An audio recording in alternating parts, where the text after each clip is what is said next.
Welcome to another edition of Carnivore Bites. I'm your host, Jeff Sherman, along with Dr. Eric Elopkin. And we've been together in terms of broadcasting, both on terrestrial and our podcast. God, could it be like 15 years, Dr. Elopkin? Almost. It's close to that if it's not 15 already. Why do I bring that up? I bring it up because it's been a pleasure, but more than that, I don't think I've experienced a more monumental event, maybe the Trump election, than I'm talking 15 years now, my lifetime, than the attack on Israel. Am I Meshuggah? No, you're not overstating that at all. This was the first time in history that Iran has attacked Israel not through proxies. This was the first time they stepped out of the shadows and said, yes, we are going to try to destroy Israel. And they let fly drones, cruise missiles, ballistic missiles. This was not five of them, not five no, of them. 300. There you go.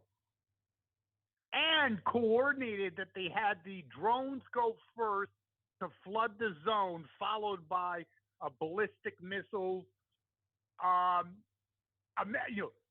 what fascinates me, and I want your opinion on this. Obviously, they wouldn't have done it if they thought it wasn't going to be successful. Correct? No, I'm sure they thought it was going to be successful. Even the way that they launched was very meticulously thought out, because the drones were sent in first. Ostensibly, they thought that was going to overwhelm the Iron Dome, so that the missiles could get through.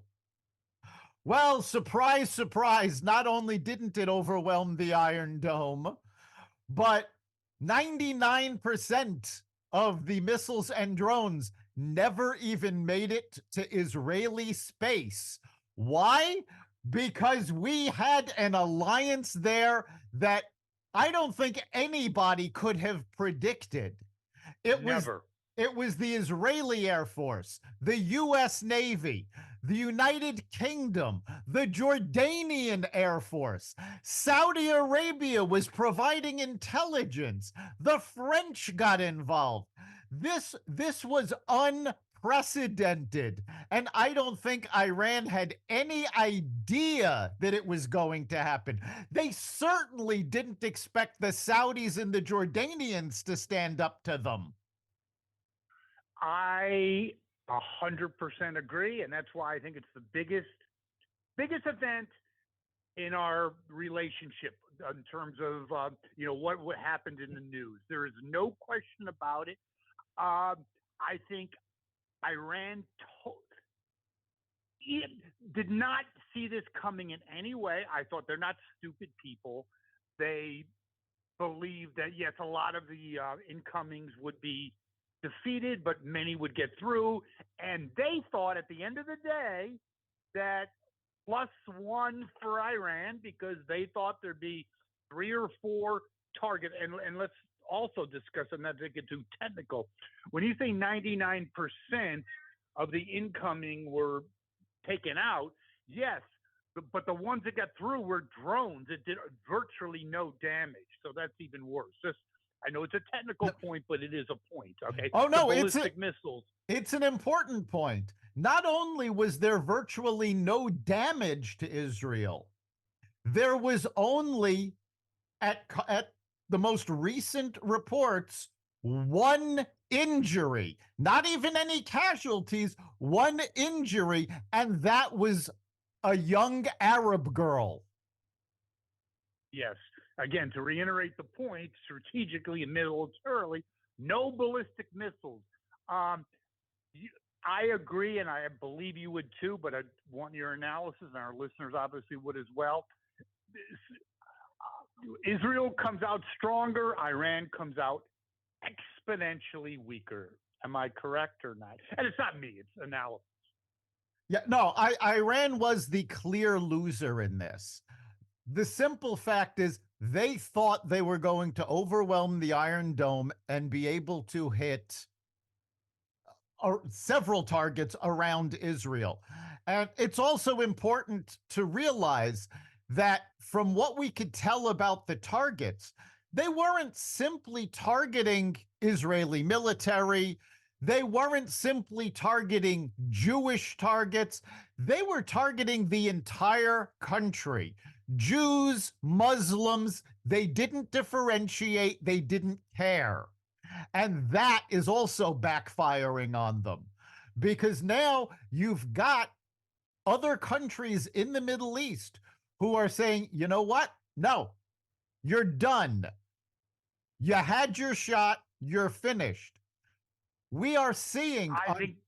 we are seeing Go on ahead. social media photos from within Iran of civilians painting graffiti that is pro Israel. The Iranian Guard, Revolutionary Guard, I believe they're called, made an announcement that if anybody sees Iranians posting on social media pro Israel information, they are to be turned in and they will be prosecuted. So That's no they've lost that is a control of their own country. yes. You know something? It's not. That is a great point, Dr. Lopkin, because events exactly like this, what just happened, leads to sea changes. Okay. And what I've learned in my time on Earth is that you can say, you can do, when you have a grassroots movement, it is extremely, if not impossible, to stop. And I think bigger than the technological issues of the Iron Dome or the successes, I should say, when you I don't think Iran had any idea that Saudi Arabia, Jordan, okay, Egypt, France, and I mean, they became instant pariahs. They thought, I think they read the tea leaves 100% incorrectly that Israel was the pariah. We have a free reign. I was shocked. I couldn't believe what happened. I'm happy, but I can't believe it. And I think they they took 30 steps back. And you had a point when we were prepping for this podcast. Technologically, also a failure. Iron Dome, the West, you could say knocking out, proves a lot of things, and that can be a whole different podcast. But a significant amount of their incoming or outgoing, I should say, didn't work. And where is it from? Yeah, Iran has been getting their weapons from China, and a large percentage of them blew up on launch pads, blew up before they ever left Iranian space.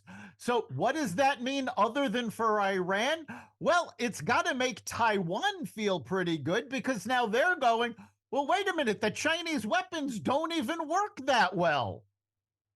And it's got to give a little pause to China, more than a little, that their shit ain't all that great.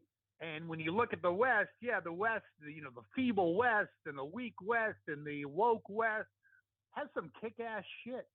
Sorry, it's just true. Yes, and you mentioned, I ran reading the tea leaves wrong. I'm not so sure that they were 100% wrong. I think they were reading Biden's playbook because Biden has been pulling away from defending Israel more and more since October 7th. And I thought Iran was under the impression that he was not going to back them. And if America didn't back them, certainly Europe wouldn't. But when the US 100%. when the US actually had to engage, there was no doubt whose side we were on. And the fact of the matter is, we just saw over the last few days massive pro Hamas, pro terrorist protests, shutting down the Golden Gate, shutting down the Brooklyn Bridge, shutting down parts of Chicago. Well, the fact of the matter is, as much noise as these people are making, they're still only a very small percentage of the United States. They're a small But they're a percentage quarter of of the Democratic Party, they are Dr. according Lopkin. according to recent polls, they represent 23% of the Democratic Party. And while that is dangerous, especially for the Democrats, it's less so for Israel because the Democrats themselves only represent 30% of America, based on recent polls. What we've seen is that 30% of the US identifies as Democrat, 30% identifies as Republican, and the remaining 40% identify as independent. Now, of course, they'll lean one way or the other, but the fact that only 23% of Democrats, representing only 30% of the US, means these guys can be as loud as they want. They are not going to affect our foreign policy. They are not They going thought to no, no, but affect Israel. you have a great point. But can you comment, please, on maybe both synonymously the the quarter of the Democratic Party, the pro-Hamas squad, and Iran, things were kind of going their way, weren't they? Both monumental miscalculations. I believe the Iranian attack also put cold water on the pro-Hamas Democrats. Your thoughts? It's starting to, but I don't know how much the actual attack had to do with it. I think it's more to do with the fact that they overstepped and now people have had it with them. The California Highway Patrol announced after this last round of protests earlier this week that they are not going to take this anymore. And if these protesters block roads, they are all going to be arrested. This is liberal California saying this, that they've had it with the protesters. So I think they went a bridge too far. They pushed their luck. They thought they were going to have more support. And I think a lot of this, the failure of the protesters, Iran miscalling what was going to happen, the stepping up of the Arab countries in the Middle East, all of this, I think, has its roots in the fact that everybody on both sides underestimated the power of the Abraham Accords. Yes. Donald J. Trump, correct? Yes. I have heard so many Democrats go, "Oh, the Abraham Accords didn't mean anything. They were symbolic. They didn't, they weren't going to affect anything." Guess what? They just affected world politics in a big way. Huge way, monumental, Camp Davidish. How do you like that one? And the only thing I didn't hear, I heard some crickets. Where was Chucky Schumer on this? I didn't hear any reaction about the Israeli response success, I should say. No, Where was Chucky? I didn't hear anything from him. In fact, it has been radio silent for the most part from most of the Democrats. They have come out and their almost unified statement has been, okay, now don't strike back. Now you have to stand down. We know they threw literally no exaggeration here, $1 billion worth of armaments were fired at Israel. We know they just spent $1 billion to try to wipe you out, but you can't do anything. Actually, it's really interesting as well. I'm talking from a military standpoint that they can't replicate that in the near future. They threw everything but the kitchen sink at Israel. So what happens next, Dr. Eric E. Lobkin? What does Israel do? What do you think the right thing to do for Israel? Do they take the advice of Uncle Joe and the Democrats, or they refer to the Old Testament? I think they split the difference. They have to strike back. But I don't think there is actually a need for a massive military strike. What most people are unaware of is the fact that Israel is home to the best hackers in the world. They're the ones that used hackers to shut down Iran's nuclear facilities in the past. I think Israel needs to unleash those hackers and shut down all of Iran's infrastructure. Whoa, whoa, whoa. Dr. Eric E. Lopkin, that would be another that would be another five pegs down for Iran because you're elevating the playing field in Israel's favor. And by the way, Israel, I think, is maybe in the top three software development countries in the world, if not the number Yes. one. I mean, number two besides America. That what a talk about vulnerability and a sea change. It, Lockin, it would amazing. it would be a sea change. And also, if you eliminate the infrastructure, there's nothing Iran can do to strike back. In fact, quite frankly, unless Israel claimed responsibility, there probably wouldn't even be any way to prove that Israel did it. But it would also give the dissidents within Iran the power to strike back when there is no infrastructure for the ruling class to use. That's when these dissidents can strike back. And let me tell you something, there is actually a very strong dissident movement within Iran. So, despite the fact what these idiot pro Hamas protesters are yelling here in the US, Iran's own people do not like the ruling class. Well, They let me want. interject one thing, Dr. Eric E. Lopkin. Yes, it was going back to 2010, okay? And who screwed it up? The enabler of Iran.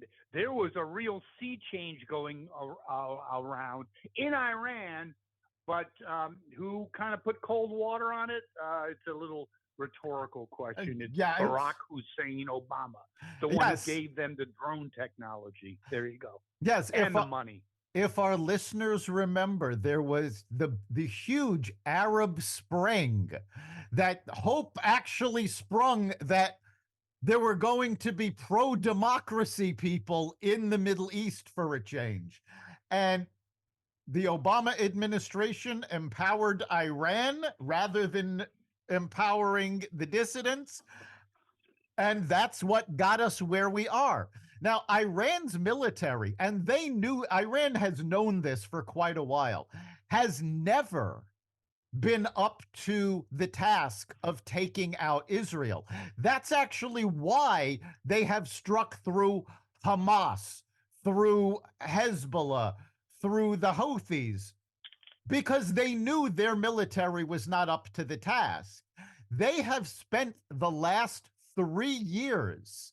And yeah, it's not a coincidence that they started this after Trump left office. Oh, there you go. But Surprise, they, surprise. yeah, they spent the last 3 years building up their military to the point where they thought they were going to actually be able to take out Israel. And this was the result. The 300 missiles and drones, $1 billion worth of weaponry, and it all turned out to be useless. Can I talk more about the psychological impact, if you Sure. will? Yeah. The machismo impact. As someone who's a supporter of Israel, starting a little bit by the Kool-Aid that there's a power shift in the Middle East, shifting more towards Iran. I think this whole thing, no pun intended, blew that out of the water.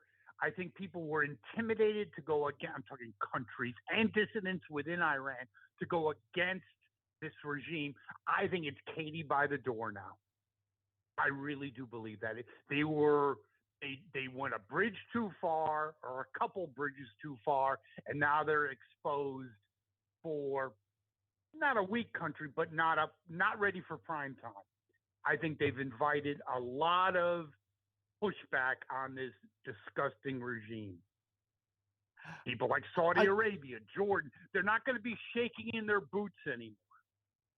well, And that's huge. That's not minor. again, I think that actually goes back even further. Remember, on October 6th, Saudi Arabia and Israel were in peace talks. Saudi Arabia was going to join the Abraham Accords. I think that is where this whole thing started, was the Abraham Accords. It backed Iran into a corner. And that was why Hamas attacked on October 7th, because Iran wanted to derail the Saudi Israel talks. Now, everybody is saying, oh, guess what? Iran doesn't have any military power. As long as we can keep them from getting a nuclear weapon, which again, the Israeli hackers are completely capable of doing. US has hackers that can do it. We tend not to use our hackers properly, though. And let's just be very clear about this, because every time there's a major hacking incident, you hear the FBI release these statements saying, oh, the resources necessary for this said it has to be a national effort. There has to be a country behind this. There's no, most of these hacking efforts could be done by a dozen high school students with a case of Red Bull. These are not difficult hacks for real hackers. Well, hey, let me just say something about comment and want your comment on it as well. I think it's bigger than this. I think that now Iran is exposed with their nuclear endeavors, because it was this, and I study a lot of military and world politics, and it was this monumental feat for Israel to knock out the Iranian nuclear program, and all this hell to pay and blah blah blah. That's gone. Not just with Israel, I'm talking with other players in the Middle East. Nope, the emperor has no clothes. There's still a power to be reckoned with, but they're not in, let's just say, in less than a week, they went from first class to luggage. Yeah, you know what this is like? If you remember back to the Iraqi war, when the US military was about to go into Iraq, there was all of this myth around the Iraqi Revolutionary Guard. These were Iraqis elite. These, we were going to have to fight them, and we were concerned about what the blowback was going to be. And the revolution army, and the Revolutionary Guard folded within 3 days. Now we're seeing that Iran was in the same situation. They talked big, it was a big image, but there was nothing there to back it up. And right now, I honestly believe the only thing that is still keeping Iran in the game and keeping Iran being an international threat, and let's not make light of this, they are still an international threat. But what's keeping them as a threat is Joe Biden, and the fact that he is trying to kowtow to the protesters and the pro-Hamas wing of the Democrats, because he would rather try to unite the party behind terrorists so he can win re-election than he is interested in doing what's right for the world. Has he ever been in? Okay, this is a fact. This is a fact that even when he was not senile and he was head of the Senate Intelligence Agency, he literally went to Reagan, not directly, the Reagan administration. Essentially, you don't do what I want, I'll leak sensitive information. This guy's never, and that's the truth, this guy's never had any scrutiny or any morals. He'll do whatever. He's always been a political carpetbagger. And it's no surprise to me. No, he's a political animal. And again, we've quoted this over and over again. Robert Gates, Secretary of Defense under Barack Obama, stated point blank that Joe Biden has been wrong on every foreign policy decision for the last 50 years. Why should he be right? Why should he stop now? The only thing he's done right is when he was a professor at UPenn. He was an outstanding professor. I've heard. There you go. Yes, according to his own Yes, autobiography. I'm sure. I'm sure. So we have the Trump trial. Fascinating as well. I'm not as concerned about. I'm concerned, but not as concerned. A couple things that I'll throw out there for your comment on. I don't think he's going to be convicted. I don't know if he's going to get acquitted, but I definitely think a hung jury easily, right? Because there's really no case here. But the thing that's really fascinating is that he's in New York, which is within 10. And then this is shocking to me, but I wish Connecticut could get their shit together. But anyway, within 10, which means he's really within 5.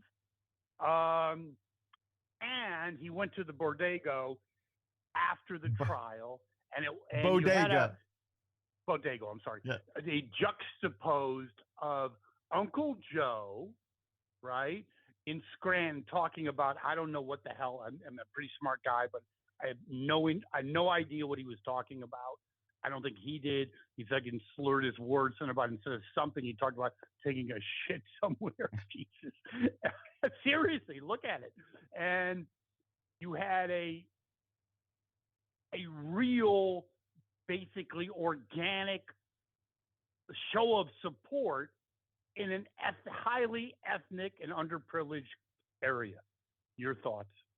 Traditional Democratic stronghold, not just stronghold, like can't get better than 90%, 95 Democrat. So trial first, and then if I was an advisor of Trump, I'd say every day after the trial, I would go to Harlem. I would go to all these areas, traditional Democratic areas, turn, lemons into lemonade and just go right in your face. Your thoughts? Yeah, the trial is having some interesting side effects that I don't think the Democrats had counted on. And not the least of which is the fact that Alvin Bragg is in the court. Now, the courts right now, criminal cases, because of the pandemic and the courts being closed down, are still backed up for years. There are basically the DAs, the AGs, they're focusing on violent crimes and not recent violent crimes. These are violent crimes from 2020, 2021, who they're finally getting to put on trial. Is Bragg going after any of these violent felons? No. He's spending his time manufacturing charges against Donald Trump. So Bragg seems to have forgotten that he's also an elected official. And what we saw in Harlem when Trump went to the bodega, we saw people swarming out of their homes, out of their businesses to see him, to yell their support for him. They were enthusiastic to see him. Why? Because and genuinely, yes, genuinely is a huge point too. If it's some artificial, like an Uncle Joe who could only get 10 people, you'd have to pay him $100 each. But this was not. This happened organically. Yeah, and for the most part, people did not know he was coming. So this was spontaneous. And why is he getting this kind of hero's welcome? Because they see him being persecuted when the crime in their own neighborhoods is being ignored by Bragg. So they 100%. see And could it this. also be connected to long-standing and at certain times accurate, basically injustices in the African American and minority communities? I've heard interviews, and it's not obviously statistically significant, but of African Americans say, yeah, he's got like street cred. Like they've made him a hero. They didn't design it that way, obviously. But your thoughts? He's kind of he's got it. Yeah, the constant lawfare has made Trump the victim. And people are seeing this in the African American communities. You're talking about Harlem. We saw it last week in Georgia when he went down to the Chick-fil-A. Yes, that was excellent. People are coming out for him. They are cheering. One woman at the Chick-fil-A actually said, "Don't believe the media. We support you." So they're seeing the media lying about them, and we've seen it over and over again where the polls are saying that African Americans are switching, Hispanics are switching to back Trump. And you see the left wing pundits going, well, this must be an outlier. There's no way Trump could take these audiences away. Wait, let me interject one thing. Dr. Lopkin, I have to interject one thing on this. They're the racists. You know why? Because they have such a loathing opinion, such an elitist opinion of blacks and Hispanics that they think they're so stupid that they don't understand, or they just going to vote, uniformly, even though their businesses are getting screwed, they are getting screwed. Illegals, migrants are getting, in the front of the bus, to quote Rosa Parks, ahead of them. In other words, they're not looking at them as people. They're looking at this voting block, and they are people with emotions and economic and social interests that the Democratic Party is 180 degrees against them. That's just how it is. Exactly. They are seeing that the Democrats, who they have supported loyally for decades, have done nothing for them. Where there was great movement in both the Hispanic and African American communities under Trump. In fact, both of those communities hit historically low unemployment rates. Under Biden, he keeps yelling about his progress with unemployment, but when you look at the numbers, that progress is mostly white male. So they're not delivering for these minority groups, and the minority groups have seen, oh, they don't care about us. And now, because they went after Trump, they're identifying with him. Well said. I find it absolutely fascinating. And isn't it fascinating that Uncle Joe, I'm sure, obviously he didn't think of it himself, he's talking about country club Republicans and country club Trump. That's like 30 years ago, dude. Okay, it's the elitist party is a Democratic Party, not the Republican. Yeah, the country club Republicans. Yeah, but for Uncle Joe, that's when he last had a cognitive thought. All right, I was about to say, in fairness to Joe, that's probably the last thing he remembers. Yes, you had, Biffy and Buffy at the country club, and they were all kind of like rhino Republicans, but that train completely left the station. Very, very interesting. And speaking of interesting things, but by the way, before we move on from the trial, I think without this trial, Trump wins in a landslide. There's not even any question in my mind. What effect is it going to have? I know it's very premature, but that's why you're Dr. Eric E. Lopkin. Yeah, the trial. First of all, before you even analyze it, do you agree with me? Without these trials, Trump wins in a landslide. Oh, Without the Not trials, even it's close. not close. It's It's over. Biden has to run on one of two things. He has to run on his record, or he has to run on Trump is a threat to democracy and we have to stop him. And you know, And by the and way, RFK Jr. had the perfect soundbite if you're the Republicans or Trump when he went on CNN. Aaron Burnett, who I don't know how she has her job, but anyway, who cares about that?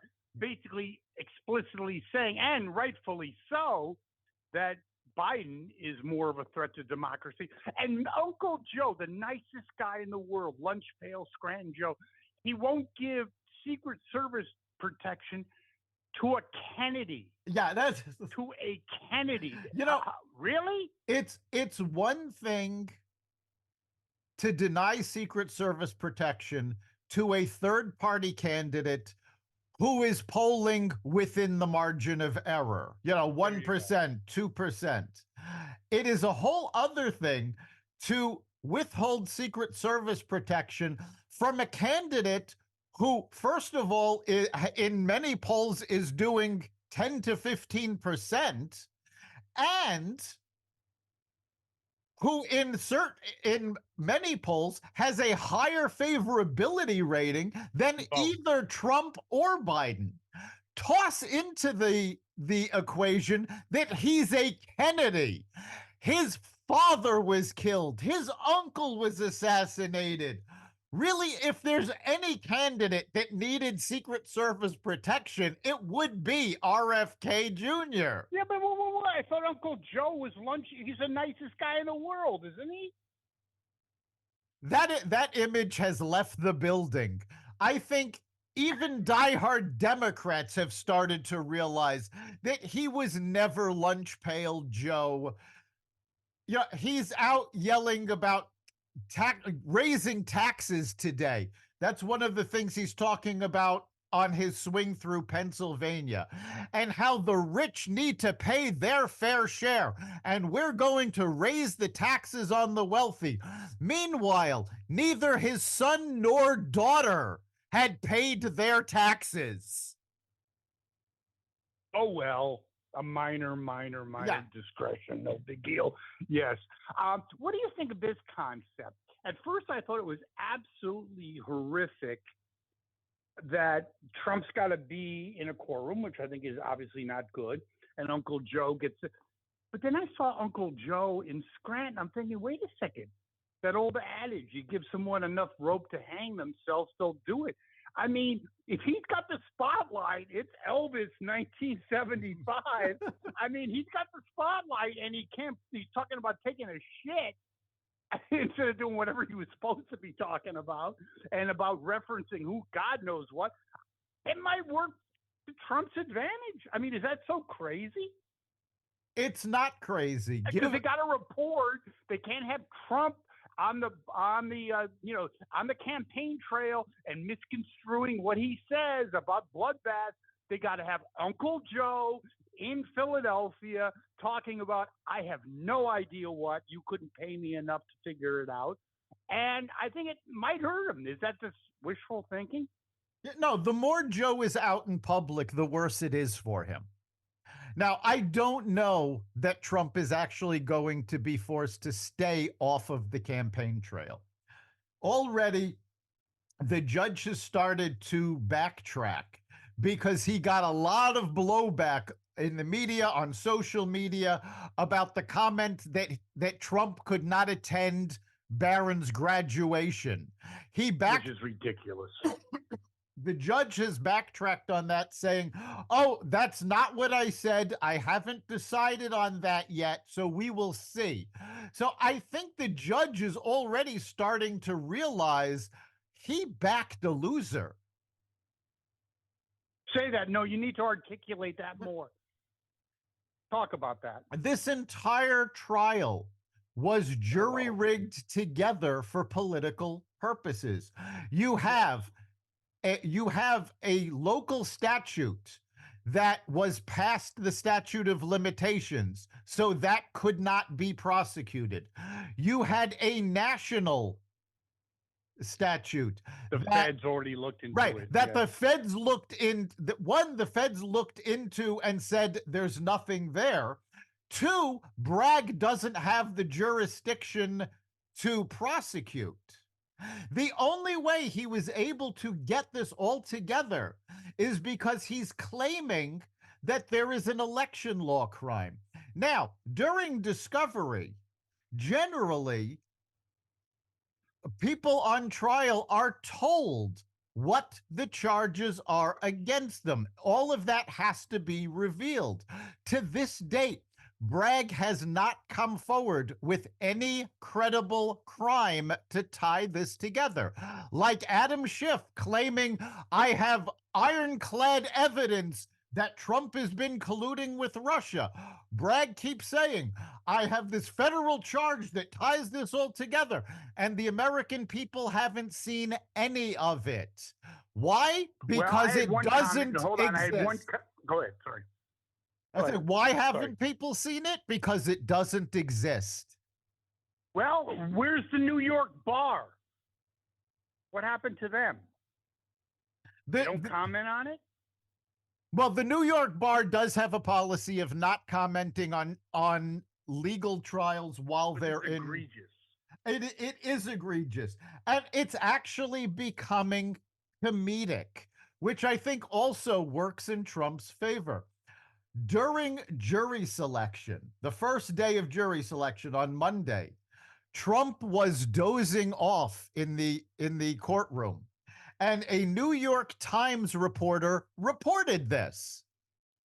Afterwards, she started saying, "Oh, well, Trump must not have liked what that I said he was falling asleep because he stared at me." And all I could think of is this reporter is basically a 5-year-old going, "Mom, he's looking at me."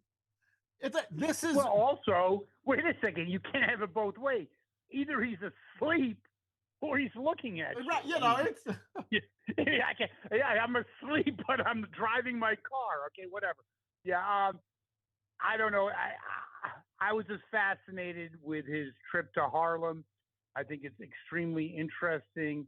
And again, at first I thought it was really, really, really an issue. I'm not so sure, especially after I saw Uncle Joe in Scranton, part of my old sales territory, by the way, when I first got out of college.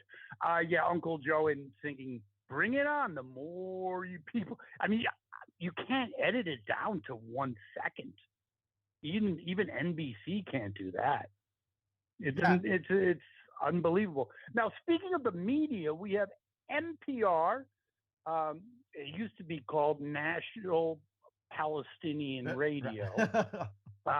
Now it's whatever it is. They, you just said during the prep they fired this guy, right? I thought they just put him on No, NPR. They call it corporate.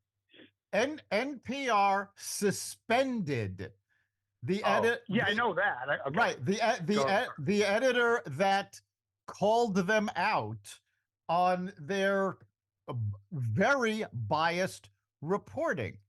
No. What has happened since then is that excuse me, the financial editor, who his name is Yuri Berliner. Now, he Yep. came out with a massive article saying point blank that, and this was in the Free Press, so you can go look it up, that NPR's coverage of Russiagate, the COVID lab leak theory, Hunter Biden's laptop, they embraced the theory of systemic racism, and he accused them of downplaying anti-Semitism following October 7th. NPR suspended him for making this public, and he has since resigned. Whoa, no, NPR. Whoa. They're all from Ivy League institutions. It's all free love, free speech, a la 1968. What happened? He's just speaking his opinion. Why would you fire him? Well, I mean, he wasn't understand. even speaking opinion. He was stating fact. he Well, also, fact has you nothing to know, do with the Democratic Party. He was he talking out of school, wasn't he? And that's he a criminal capital offense. he also pointed out that in the newsroom, out of 87 reporters and editors, there were 87 Democrats and Oh no no. Republicans. And Okay, well, what's really funny is that Berliner was smart enough to position this as an issue of diversity because there is no I didn't know that. That's awesome. because That's there is awesome. no diversity in the NPR newsroom. Everybody thinks alike, everybody talks alike. And this is the same thing we just saw with MSNBC when NBC News hired the former head of the Republican Mm-hmm. National Committee. And in unison, they went, "No, she can't work here. She's not one of us." Imagine doing that in a corporation. Like, imagine if it was like we can't have this person. She's not like us, or he's not like. I mean, my God. And Bill O'Reilly. I don't agree with him on this point. I think he's a very smart guy. He says that NBC News is forever ruined for that. I don't agree with that, but it certainly doesn't help them. And I'm sorry. You can watch CNN. I don't watch it. Okay. Um, Not the greatest thing I've ever seen, but you don't have to be retarded to watch that. MSNBC, I would have to say the average IQ is probably around 8. If you're going to watch that dribble, and it's not just bias. I mean, I'd watch like some intellectual, you know, something on the left, which is becoming infrequently as we speak. But to watch that Joey Bear, whatever her name is, oh my God, it's like it's unbelievable. That was once something I actually watched was MSNBC like 15 years ago. It was pretty decent. Yeah, it is amazing what has happened to the media and how they have coalesced. But now you're starting to see cracks. And this actually made me laugh out loud because, Al Roker, who almost everybody knows as the weatherman on NBC's Today Show. Now, A Men's a candidate. Al Roker has his own production studio. And right now, they were putting something together, and it's all weather related. That's what they focus on. They were putting together a series for PBS. So you've got somebody who works for NBC News putting together a project for PBS. Al Roker's production studio is now being sued by somebody who claims they were violating diversity regulations and DEI mandates from PBS.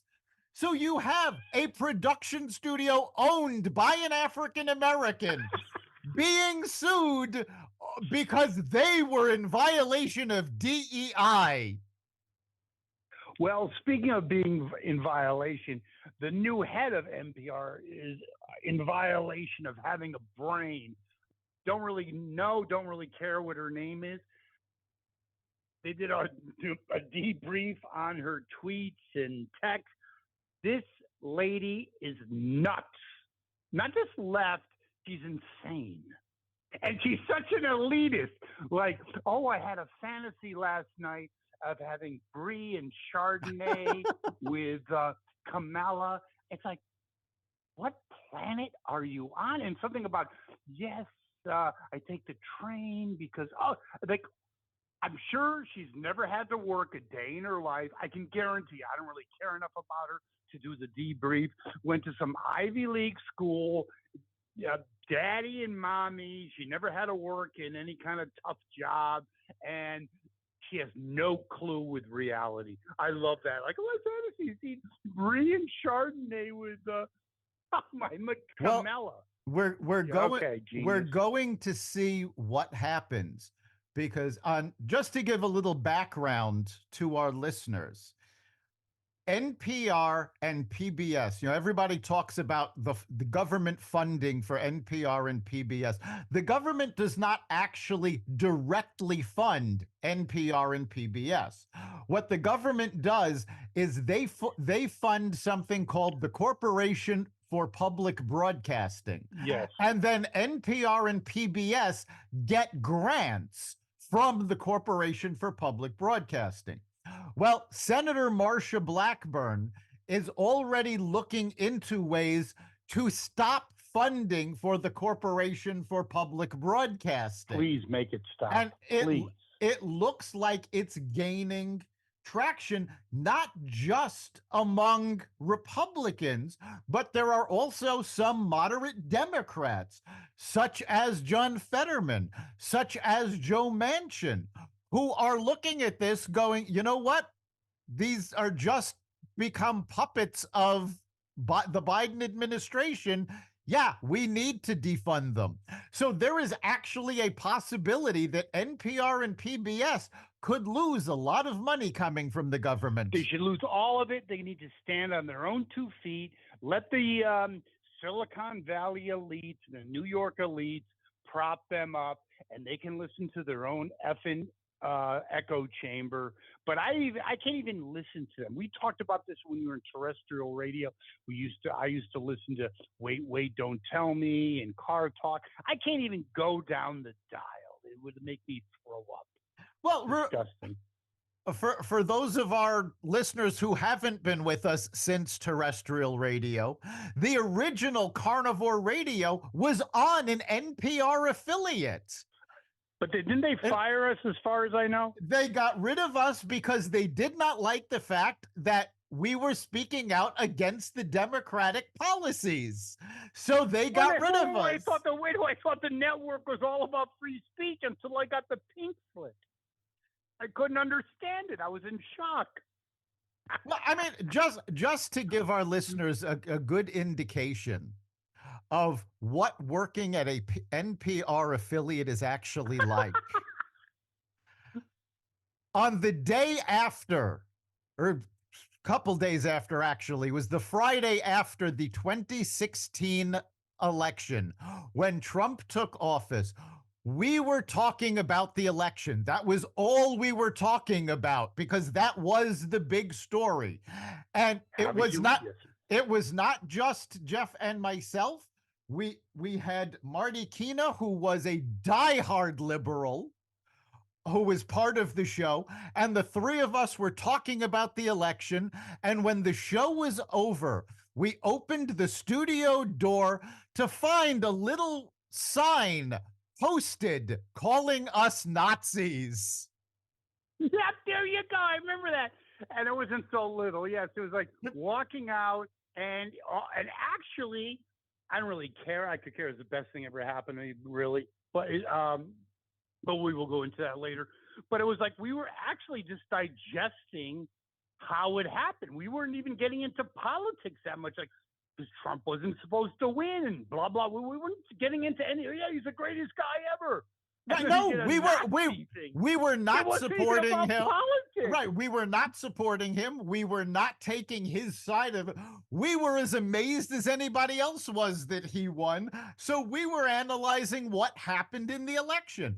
But this is what the media has come to. And I will also say, I will not use names because he would not want me to use his name. But we have had an author on the podcast who, when he promoted his appearance on the podcast, asked me to edit out everything except his appearance. Because if his publisher had found out that the podcast wasn't a left-wing podcast, he felt that he was in danger of losing his publishing contract. And he's probably correct, by the way. Yeah. So he's probably correct. This is what the media landscape has become. Freedom of speech has gone out the window. A variety of ideas has gone out the window. It is toe the party line or get thrown out. as we experience, we got the pink slips together. That's all good. It's a bonding experience. But some of these people from NPR, they go to these elitist schools, and I used to be Mr. College, and how could you not go to college, you dumbass? And it's funny, I saw this report that 45% of college grads, it used to be not in their field. That's completely fine, Right. not an issue. But making below what you would if you didn't have a college degree. And the unemployment rate for many degrees, not all, obviously, like pharmacy, engineering, but a lot of degrees are above the national average. We've talked about this probably starting terrestrial radio, I'd have to say. Yes. I'm not sure the whole college gig is like blowing up. No, the problem is colleges are no longer places of education, places of exploring ideas. They've become places of indoctrination. And you said, certain degrees now have higher unemployment rates than non college graduates. Those degrees are primarily liberal arts and non STEM. If you get a STEM degree, you're golden. If That's you 100% correct. This actually cracked me up. AOC made a statement a few weeks ago about Biden forgiving student loan debt. And she actually said it is a fantastic idea to forgive the student loan debt because this will allow the students to go back to school to get more degrees. Wait. I need to say one thing. BU, which is basically pay to play. I'm sorry, I hate to burst your bubble. Okay, you got the check. We're good to go. The more she talks, shouldn't it be more of a movement to kind of basically decredit that place? They should. Please, come on, just make it stop. Make it stop. In the same statement, she also said that the burden of her student loan debt was why she didn't go to medical school because she couldn't take out more loans. Like she had any chance of passing the GMATs. She couldn't pass an SAT. Unbelievable. And she was also the one that said RICO is not a crime. Right. The girl genius. Yes. Amazing. So we do have the Google. The only woke that hasn't gone broke. But anyway, they had a big brouhaha. Again, Jordan, Saudi Arabia, you name the list. I'm sure there's others behind the scenes, supporting Israel. But our own Google had a big display about, we shouldn't go forward with this initiative with Israel. And some of them had the gay pride flag. I know they went to Ivy League schools, but could you please inform them, Dr. Lopkin, what would happen to them if they were parachuted into Iran? Just please help them, as a public service. Yeah. As a public, you're a nice guy. Help them out. Let's just clarify this. It wasn't Google that was protesting against Israel. It was a group of Google employees who were trying to stop Google from working with Israel. Now, these employees have absolutely no idea what goes on in the Middle East. First of all, yes, they're promoting gay pride. If they did this in Palestine, they would be beheaded. Second of all, wait. There'd be no, hold on. There'd be no encounter group. There'd be no discussion. It would be later dude or dudette or whatever you want to call it. Yes, there you go. Yes. And what was really funny is they were also saying that, Iran was right to bomb Israel. Iran is a victim in this. And Iranian activists called them out on this, saying, where have you been when the Iranian government has been persecuting us? When the Iranian government took away all the rights of women? but but Hmm. they think the Iranian government are the victims. These are folks that have no clue what the real world is like. Well, hold on, hold on. I have to say this. Doesn't this go into not in totality, but to some degree, why? Well, I see this guy at the reservoir. He's retired. He basically was talking about his brother as a big, tech firm. He does not hire Ivy Leagues. He goes because they don't fit in. Doesn't this speak volumes of why these elitist institutions, if you're going to hire he or she, someone that's going to get it done, I ain't going to UPenn. I'm telling you the truth. No, you are absolutely right. And in fact, we've talked about this in the past. Both Google and Apple have said you do not need a college degree to work for us. You But can it's get even worse than that because I think it's not this. I look at an Ivy League degree. Yes, okay. Who even knows now? What was what and how you got in. Okay, but I'd rather have. I'll tell you, someone from Southern Connecticut State University, some blue collar he or she that worked at a gas station that knows the real world, decent student. Yeah, I don't need Biffy and Buffy from Harvard who never did shit for their whole life. I don't need that crap in my office with wokeism and all this other kind of crap. I don't need it. no, and you are seeing a big pushback. I have actually spoken to a number of employers about intern programs, and they swear by getting interns from, you mentioned Southern Connecticut, another one is University of New Haven. They've talked about getting interns from the community colleges around the country, all with glowing results. Not one of them has had a good result from getting an intern from the Ivy League. Who needs a crap about this? You say we need to get this done like tomorrow. We have to do this. This is a toxic environment. I feel like a Palestinian. It's like, oh God, please, just make Good. it Don't. stop. You know what? You feel it's a toxic environment. You feel that you feel like a Palestinian and you're being, held down. Guess what? Don't come back. You're fired. It's as There you simple go. it's as simple as that. If you Yeah, cannot we should. get the job done, you are of no use to the organization. But I think it's a real thing. It's not just hyperbole. That if I'm looking at a Southern Connecticut State U grad, I know he or she's going to get it done.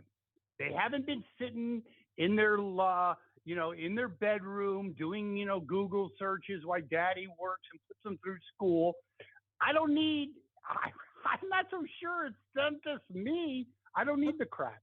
I don't I'll, need about we need to be woke and we need to be inclusive and no. I just want to get a job done. I don't need this crap.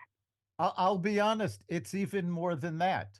I am right now working with a group of companies, all of which have decided that they are refocusing their intern programs and their recruitment focus on high schools. They're not even There you go. looking at college students anymore because they have to spend too much money getting these college students to unlearn what they were indoctrinated with in college. And it's cheaper and more effective for them to hire right out of high school, train them in what they need to know to do their job, and watch these kids succeed. You know something, Dr. Eric E. Lopkin? That is brilliant because I actually think that makes, forget about the political ramifications or implications. It's it makes business sense because it really speaks volumes and it's true. It's no BS that you just got to unlearn shit. What's the point? You got to pay them more. I'd rather have a bright mind that's that can be molded, that has a work. I don't need someone that's talking about like Palestinian issues or DEI. I don't need that crap. 4 years of bullshit. You just got to unlearn it. Isn't that a All right, sad and commentary you at know, higher education? again, forget about the politics, forget about the It's not about indoctrination. politics. The fact of the matter is, our higher education system has failed its students by not teaching them what they need to know.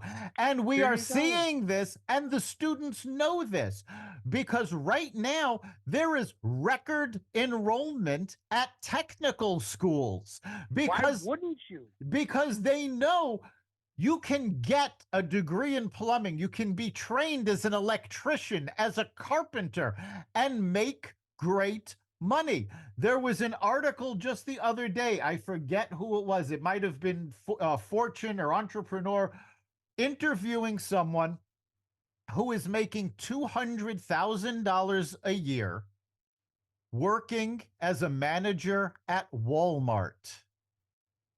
No college degree, and they're loving their life because they don't have to take their work home with them. They do their job, they do it well, they get paid well, and they've got the money they need to take vacations and enjoy their lives. Yeah, I think it's a really fascinating, probably for a whole other discussion, but I think it is fascinating because I love social trends. I know you do as well.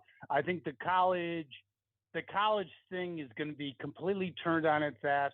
All I'll say about you talk about the $200,000. A friend of mine had his air conditioning, it was like a year ago, whatever. During a hot spell, his air conditioning crapped out, and the guy basically did him a favor to come over and basically said, believe it or not, he makes close to 300 grand a year. And also, what the Oh, world yeah. does not need is another marketing manager, even if you're getting into real degrees. Yeah, that and 50 cents will get you a cup of coffee. There you go.